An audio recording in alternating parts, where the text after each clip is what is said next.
Dice entonces la palabra de Dios en el versículo 20, y en el que me quiero enfocar hoy: camina con sabios. ¿Y qué? Camina con sabios. ¿Y qué? Ya terminé de predicar. Ya podemos irnos. Camina con sabios. Tal vez lo que estás viviendo en este momento en tu vida, si no estás satisfecho, es porque no has caminado con sabios. Te has juntado, te has asociado, te has aliado, has hecho compañerismo y amistad con personas que no deberías tener como íntimos y a quien no deberías escuchar un consejo de ellos. ¿Entiendes lo que digo? No quiero decirte que nos aislemos del mundo y hagamos un fraccionamiento y venda lotes que digan Colonia Cornerstone Puebla. No estoy hablando de eso, porque Jesús dijo: no te pido que los quites del mundo, sino que los guardes del mal. Pero aunque esa sea la oración de Jesús, serán mis decisiones de con quién yo me asocio, con quién me junto, con quién me siento, con quién tengo intimidad, con quién me caso. Si te juntas con una que no es sabia, es probable que te vuelvas como ella. Y si te juntas con alguien que no es sabio, seguro que te llevará también por el camino que no quieres terminar. Por eso Dios siempre fue claro en esto: no se unan en yugo desigual. Porque ella, en su sabiduría humana o terrenal, te va a decir lo que ella siente que debe ser. Pero ¿quién debería llevar el liderazgo en una relación cuando uno no es creyente y el otro sí? El que es creyente. ¿Me oyeron? Ahora, lo ideal, el deseo de Dios, es que te unas y te juntes y camines con sabios. Porque si te juntas con sabios, ¿qué dice la Biblia? Proyéctenlo, por favor. Sabio serás. Sabio serás. ¿Qué Dios quiere? Que tengas una vida, como lo acabo de decir, de plenitud, de abundancia, de bendición, de unidad, de armonía, de amor, de gozo, de paz. ¿Sí lo dice la Biblia? Eso es lo que Dios desea. Amado, yo deseo que prosperes en todas las cosas y que tengas salud. Ese es Dios. Entonces necesitamos hoy considerar este versículo, y sobre este voy a trabajar. Espero que me dé tiempo. Júntate con necios y te meterás ¿en qué? Ahora entiendes por qué estás atorado en cosas. Necesitas desasociarte de las personas que no son sabios. Ahora, la sabiduría, la Biblia habla de 4 sabidurías, pero no voy a entrar en ese tema, solo las voy a mencionar: sabiduría animal, sabiduría diabólica, sabiduría humana y sabiduría, dígalo fuerte, sabiduría de Dios. Hay 4 tipos de sabidurías que se mueven entre la humanidad. ¿Cuál vas a elegir o cuál deberías elegir? ¿Sabes cómo vas a terminar si vives en sabiduría animal? Aceptando matrimonios entre personas del mismo sexo, aceptando matrimonios de animales con humanos. Eso es legal en muchos países. Te puedes casar con tu perro, con tu gato, y hay un juez que los casa. ¿Qué sabiduría está rigiendo ahí? ¿Qué sabiduría rige cuando tú estás a favor del aborto, es decir, de asesinar a un inocente? ¿Qué sabiduría está fluyendo en esas personas que legislan y que aprueban lo malo como bueno? ¿Me va siguiendo? Entonces, repita conmigo: hay 4 tipos de sabidurías según la Biblia: animal, diabólica, humana y celestial, o la que viene de parte de Dios. Si la Biblia dice que si te juntas con sabios, ¿qué sabiduría te está pidiendo que esté a tu lado? La sabiduría celestial. Entonces dile a la persona correcta, a la persona que está a tu lado: estás en el lugar correcto para que adquieras sabiduría. Porque aquí no estamos hablando de humanismo, ni estamos hablando de ideologías humanistas, ni estamos hablando, ¿sí me explico? ¿De qué estamos hablando? De la palabra de Dios. Y el principio de la sabiduría, dice la Escritura, es el temor de Dios. Así que estamos en la fuente correcta de sabiduría que necesitamos para que se pueda cumplir el propósito de Dios y para que podamos disfrutar de una vida plena feliz y abundante. ¿Alguien dice amén? Así que, como lo dije, trabajemos unos minutos por el versículo 20 para apoyar lo que dije, para apoyar lo que dice la palabra. Quiero usar la vida de un personaje en la Biblia que es súper impactante. Esta persona en la Biblia se llamó Joás, y analizarla en sus diferentes etapas para que podamos tener el mayor aprendizaje de esta historia. ¿Van conmigo? En el segundo libro de Crónicas, déjame darles una introducción rápida porque no vamos a tener tiempo de leer 3 capítulos. En el segundo libro de Crónicas, anota las citas, entre los capítulos 22 y 24 hallamos la historia de un niño que se llamó Joás. Este niño fue sentado en el trono de Judá, del reino de Judá, como rey a la edad de 7 años. ¿A qué edad fue sentado en el trono este niño? A la edad de 7 años. ¿Quién podría tener las capacidades y la sabiduría para regir un reino a esa edad? Pregunto yo. ¿Cuántos tenemos hijos? ¿Cuántos tenemos hijos de menos de 7 años o de 7? Levanten la mano. ¿Tu hijo ya te obedece a la primera? ¿Ya hace lo que tiene que hacer? ¿Lo tienes que levantar para que vaya a la escuela o se levanta solo? ¿Ya se sabe bañar, vestir, cambiar? ¿Ya arregla su recámara sin que tú se lo pidas? Pregunto, 7 años. ¿Me estás siguiendo? ¿Crees que una personita de esa edad pueda sentarse en el trono de un reino y dirigirlo? Wow. Entonces Dios se equivocó. Vamos a la historia. Joás entra en la historia bíblica de manera trágica. El padre de este niño, que tendría 1 año o menos, era el rey Ocosías de Judá. Este a su vez era hijo del rey Joram, que a su vez estaba casado con Atalía. Y esta última era hija de la reina Jezabel. Esto ya les debe de decir algo a los que leen la Biblia. Todos deberían de saber quién es Jezabel. Bueno, dije que Atalía era hija de la reina Jezabel, esposa de Acab, rey de Israel. Ok, necesito hacer una pausa para los que todavía no tenemos mucho contexto de la Biblia. Cuando Saúl entra al trono, Dios inmediatamente, poco después, le quita su presencia y él se vuelve loco, literalmente. Persigue a su yerno, le da a su hija como esposa a David, luego se la quita y se la da a otro rey. Hizo un montón de locuras y siempre quiso matar a David. ¿Lo recuerdan? Ahí vamos bien. Luego Saúl y Jonatán mueren y entra en lugar de Saúl a reinar ¿quién? David. David fue el mejor rey que el reino de Israel ha tenido. Un gran hombre de Dios. Tenía el corazón, dice la Biblia, un corazón conforme al de Dios. ¿Vamos bien? Bueno, David establece un reino de unidad, porque cuando Saúl lo toma, el reino estaba dividido. David lo unifica las 12 tribus. Es un hombre de mucha guerra, toda su vida guerreó, peleó hasta lograr la unidad. Luego entra en escena, él muere, y ¿quién entra en su lugar? Salomón. ¿Ok?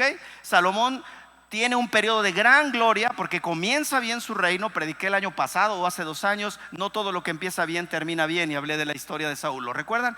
De Salomón. Empieza bien pero termina pésimo. Como herencia de eso, su hijo Roboam entra en el trono de Judá, de Israel, cuando todavía las tribus están unificadas. De hecho, David le entrega un reino a su hijo Salomón, y Salomón hace un imperio. ¿Por qué? Porque hace alianzas con muchos reinos, etcétera, etcétera, y adquiere una gran riqueza. Pero perdió la dirección, perdió la inspiración, perdió la unidad con Dios y terminó pésimo. Esa historia ya la conocen. Pero entra Roboam en escena, y con Roboam se divide el reino otra vez, se fractura el reino. 10 de las 12 tribus se apartan de 2 tribus y media que quedan en Judá, y ahí los reinos comienzan a llamarse el reino de Israel y el reino de Judá. Del reino de Judá es de donde, más bien, del reino de David procede Judá, ¿sí? Y Dios le prometió a David que por haber sido un hombre fiel a él, leal a él, y que hizo la voluntad de Dios siempre, entonces siempre habría un descendiente de su linaje sentado en el trono de Judá. ¿Vamos bien? Sé que estoy hablando muy rápido, pero no me voy a dar tiempo si entramos con todos los detalles. Solo quiero ubicar los escenarios. Por eso estamos hablando de muchos nombres, porque ya hay dos reinos divididos, 10 tribus que se aislaron, de 2 tribus y media que se quedaron. De David, Salomón, de Salomón, Roboam. Roboam divide el reino por decisiones incorrectas, por asociarse y escuchar consejos incorrectos, divide el reino. Y otra vez el reino está dividido. Entonces en el norte está el rey de Israel, tiene sus reinos, y en el sur está Judá con sus propios reyes. Estamos hablando de Ocosías, papá de Joás, que era rey de Judá. Y en Israel habían otros reyes, y ahí en Israel estaba el papá y la mamá de Atalía, que es la esposa de Joram, rey de Judá. Entonces Ocosías proviene de la tribu de Judá, está sentado en el trono de David. Sus padres son Joram y Atalía es hija de la reina Jezabel, que a su vez es esposa de Acab, que son los reyes de Israel. ¿Los hice bolas? Sí, lean la Biblia. Jezabel era de origen fenicio. ¿De qué origen era Jezabel? Era Sidonia, de la región de Fenicia. Ella no era descendiente de Dios, de las tribus de Israel. Era fenicia, y por tanto era una mujer idólatra y una mala influencia para su esposo y para sus hijos. Díganme que me van entendiendo. Ambos, Ocosías, rey de Judá, y Joram, rey de Israel, tuvieron reinados desaprobados por Dios, ya que no solamente ellos practicaban la idolatría que la abuela les enseñó, o la mamá les enseñó, perdón, idolatría a dioses como Baal, práctica aprendida de Jezabel y de su padre Acab, que consintió la religión de su esposa por haberse casado con una mujer que no provenía de las tribus de Israel, que no tenía la misma sabiduría. ¿Tienes hijos que algún día por fe se van a casar? No apruebes matrimonios desiguales, a menos que tu hijo no sea cristiano. No te preocupes, si no es cristiano, pues que se case con quien quiera. Pero si es cristiano o cristiana, no permitas que se case con una persona que no sea amante de Dios, que Dios para ella no sea. Ok, ya se los dije. 2 de marzo 2025, se los estoy diciendo. No lo hagan, porque esta mamá inclinó el corazón no solo del esposo, sino que no solamente influyó al reino de Israel, sino también su influencia llegó al reino de Judá, porque su hija se casó con Ocosías, y las mismas prácticas de idolatría y de adoración a Baal que tenían en Israel, las empezaron a practicar en Judá. Y esto fue un desastre. Entonces no solamente practicaban adoración a Baal, sino que también incitaron al pueblo a pecar contra Dios. Ambos reinos tenían lugares altos y templos donde adoraban a dioses paganos. Diga conmigo, se está poniendo serio este asunto. Dios, a través de su siervo el profeta Eliseo, ordenó que fuera ungido como rey de Israel Jehú, quien era un comandante del ejército de Joram, es decir, del reino de Israel, del reino del norte. Y no solo mató a Joram, sino a toda su descendencia. La Biblia describe que habían como 70 descendientes directos del rey Acab y de Joram, por el hecho de que todos ellos practicaban culto a Baal y a otros dioses. Y como ustedes lo saben, porque desde Génesis quedó establecido, Dios no permitiría adoración a otros dioses. Primer mandamiento: yo soy Jehová tu Dios, fuerte, celoso, que visito la maldad de los padres sobre los hijos hasta la 3ª y 4ª generación de los que me aborrecen. No tendrás dioses ajenos delante de mí, no te harás imagen ni las adorarás, no te inclinarás a ellas. ¿Está claro eso?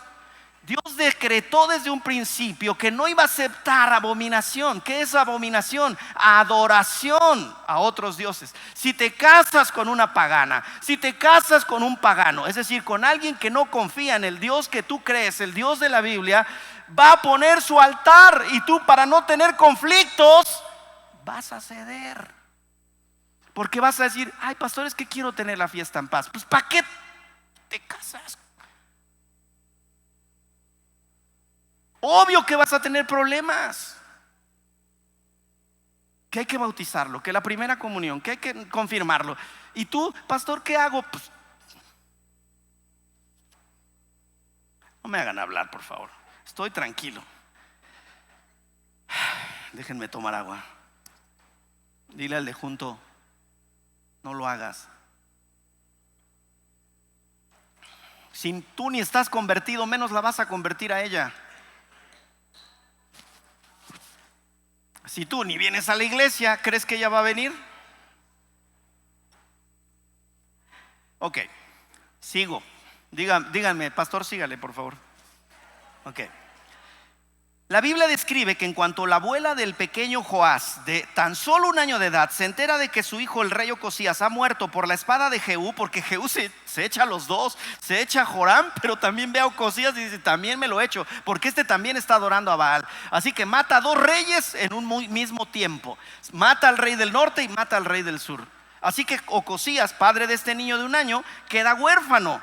Pero este niño tenía 1 año de edad. Ahora fíjense, cuando la abuela Atalía se entera de que su hijo el rey Ocosías ha muerto, manda a asesinar a todos los descendientes directos de su hijo, es decir, a sus nietos. Miren lo que puede hacer la adoración a otros dioses: que hagas cosas perversas e inmorales.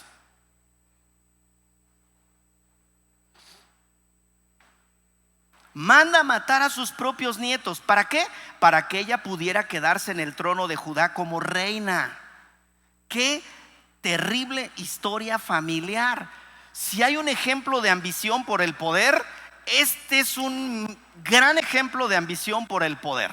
Eres capaz de hacer las aberraciones y abominaciones más terribles con tal de tener el poder. Ahora, leamos algunas porciones de la Biblia para que no digan que me estoy inventando esta historia.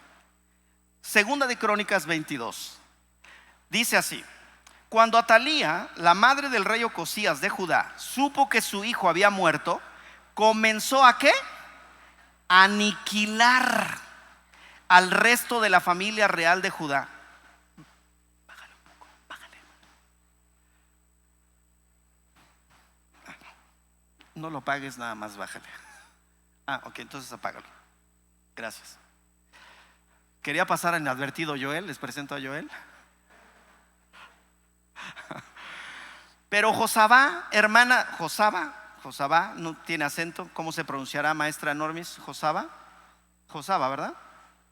Pues Josabá, hermana de Ocosías e hija del rey Joram, tomó a Joás, el hijo más pequeño de Ocosías, y lo rescató de entre los demás hijos del rey que estaban a punto de ser ejecutados. Ahora, no los estaba ejecutando un ejército enemigo.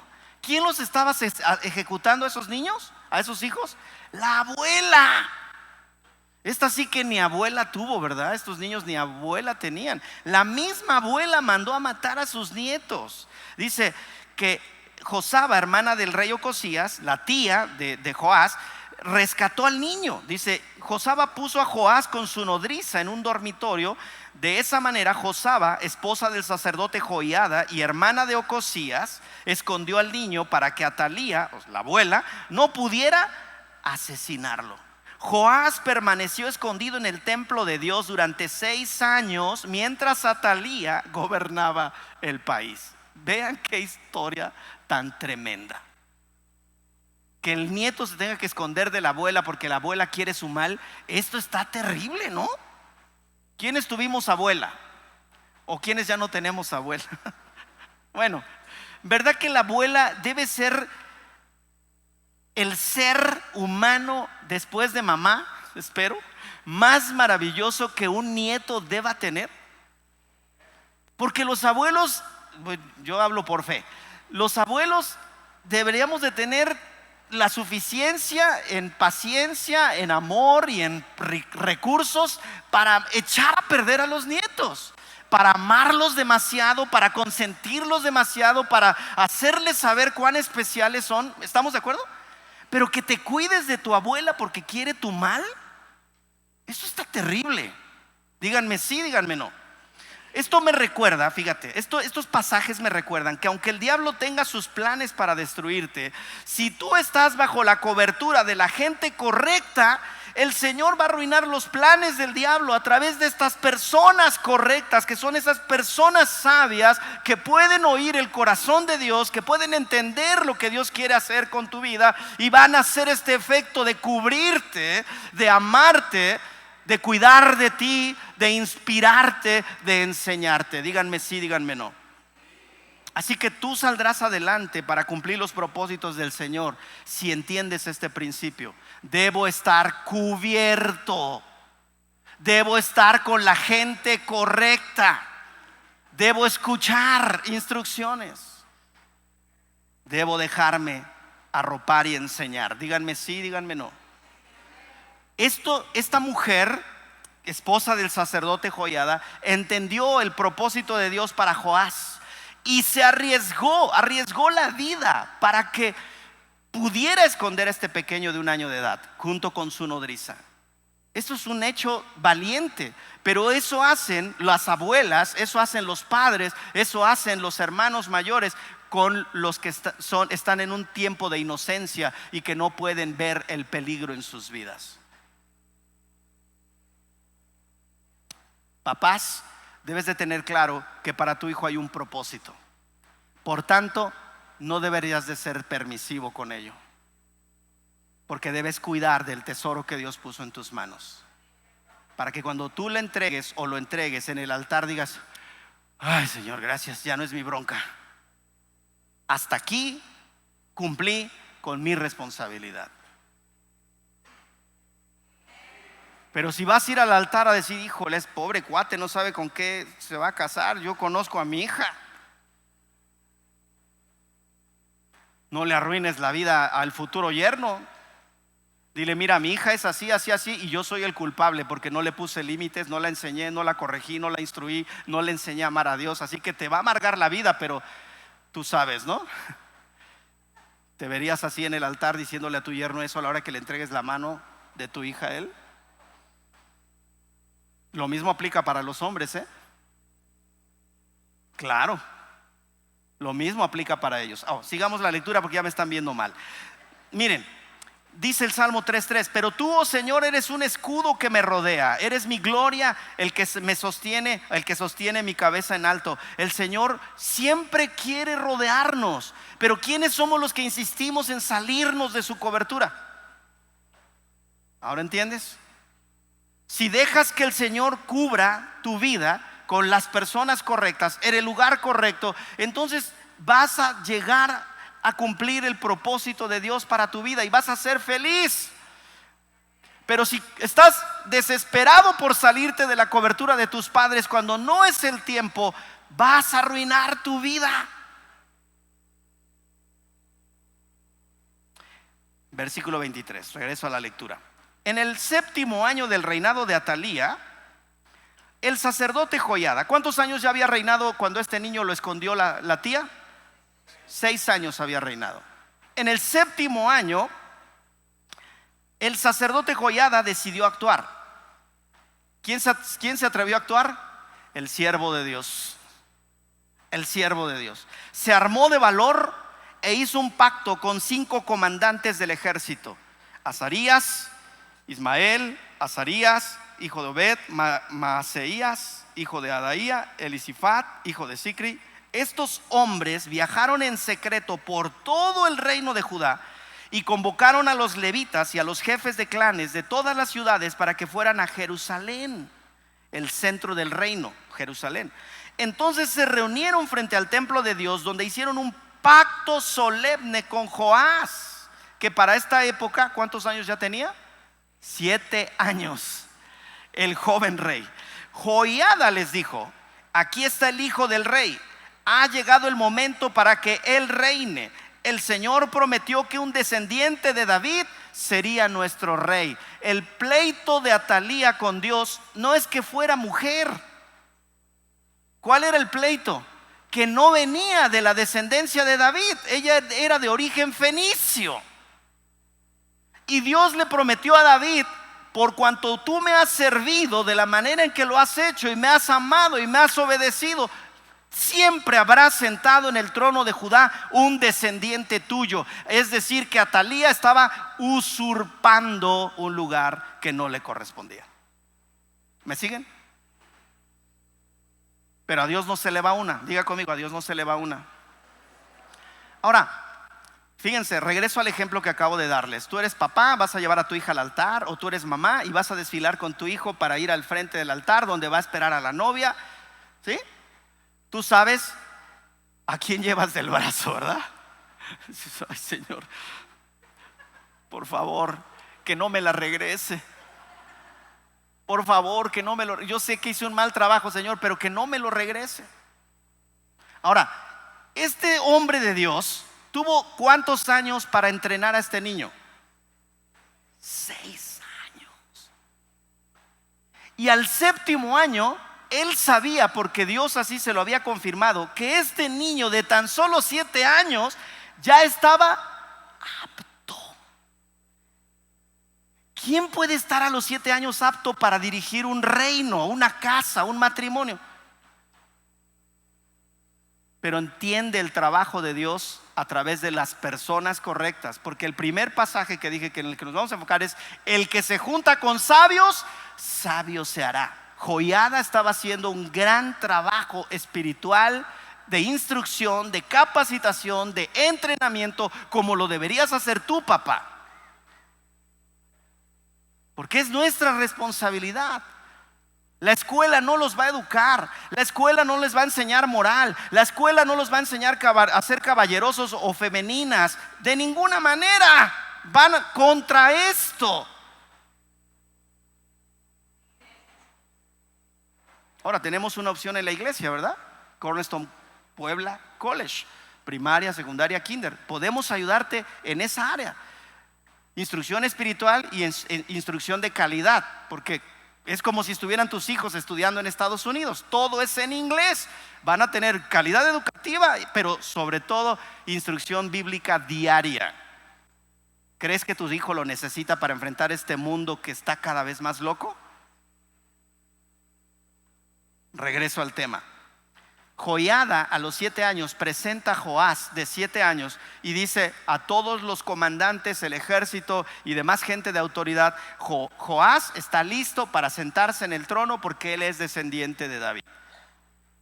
Entonces fíjense, Joiada les dijo: aquí está el hijo del rey, ha llegado el momento para que él reine. El Señor prometió que un descendiente de David sería nuestro rey. ¿De qué nos habla esta porción que acabamos de leer? Que, como dice el dicho mexicano, primeramente, no hay mal que dure 100 años, ni cuerpo que lo resista. Esos 6 años de la reina Atalía no fueron mejores que los de su hijo Ocosías. ¿Estamos de acuerdo? Porque Atalía tenía la misma idolatría de su mamá Jezabel y de su papá Acab. Así que esos 6 años en nada mejoró el reino, al contrario. Entonces Dios dijo: hasta aquí. Joás está listo, que se siente en el trono, y sucedió lo que tenía que suceder. Bíblicamente hablando, la Biblia dice que Dios no puede ser burlado. Aunque Atalía tuvo sus 5 minutos de fama sentándose en el trono de Judá 7 años, Dios levantó un hombre, como siempre lo ha hecho en la historia de la humanidad y en nuestra historia personal. Dios levantó un hombre para liderar su juicio sobre quienes obran mal, y ese hombre fue el sacerdote Joiada. Él, junto con su esposa Josabá, tíos de Joás, y esta última, hermana del rey Ocosías, el papá del príncipe, fueron los instrumentos de Dios para que su voluntad de preservar a un descendiente de David llegara el tiempo de que se sentara en el trono de Israel y se cumpliera, porque nada puede interponerse a los planes de Dios.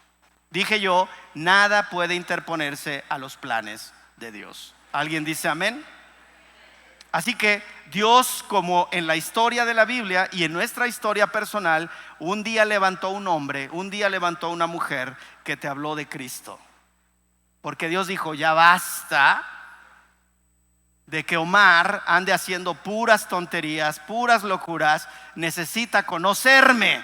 Y Dios levanta a un hombre, una mujer, un abuelo, un tío, un padre, una madre que son sabios en la palabra y vienen a ti y te hablan de Cristo, y aquí estás sentado hoy. Porque Dios levantó un hombre, porque Dios dijo, ya basta de que vivas tu vida a tu manera. ¿Cuántos damos gracias a Dios por esos hombres y mujeres que se la rifaron con nosotros hasta que creímos en Jesús? Aquí otra enseñanza aplicable a nosotros. No importa que creas que tu futuro ha sido arruinado por las decisiones de otros acerca de ti. E incluso si tú mismo has tomado malas decisiones y estés pensando que ya no hay solución ni posibilidad de cambiar las circunstancias de tu presente, si permaneces rodeado, una vez más, y bajo la cobertura y autoridad de las personas correctas, Dios se va a encargar de realinear todas las cosas para que su voluntad en tu vida se cumplan. ¿Alguien lo cree? Dale gracias a Dios por esas personas que te dicen, oye, no te vi en la iglesia. Otra vez viene. Pues si te está preguntando es ¿por qué? Porque te ama. Porque no quiere que hagas de el no ir a la iglesia una costumbre. Porque Él sabe que separado tú de Dios, puras locuras vas a hacer. Si en Cristo hacemos locuras, y no para Él, imagínate sin Cristo. Amén. ¿Me siguen amando? ¿Puedo continuar? ¿No me van a apedrear? Versículo 11. Ya no sé ni en qué pasaje estoy, media, ustedes me siguen. Entonces Joiada y sus hijos sacaron a Joás, el hijo del rey, Ocosías obviamente. Pusieron la corona sobre su cabeza y le entregaron, fíjense lo que hace un hombre sabio. Sacan al niño, lo ponen en el trono, le ponen la corona, lo están reconociendo públicamente, está Dios presente, están los siervos de Dios atestiguando, le ponen la corona y luego ¿qué dice? Le entregan una copia de las leyes de Dios. ¿Cuántos tenemos Biblias de papel todavía en casa? Yo tengo como 20 y tantas Biblias en mi casa de papel. ¿A cuántos les dieron una Biblia el día de su boda? Pero para muchos de nosotros fue como, ay, qué bonito.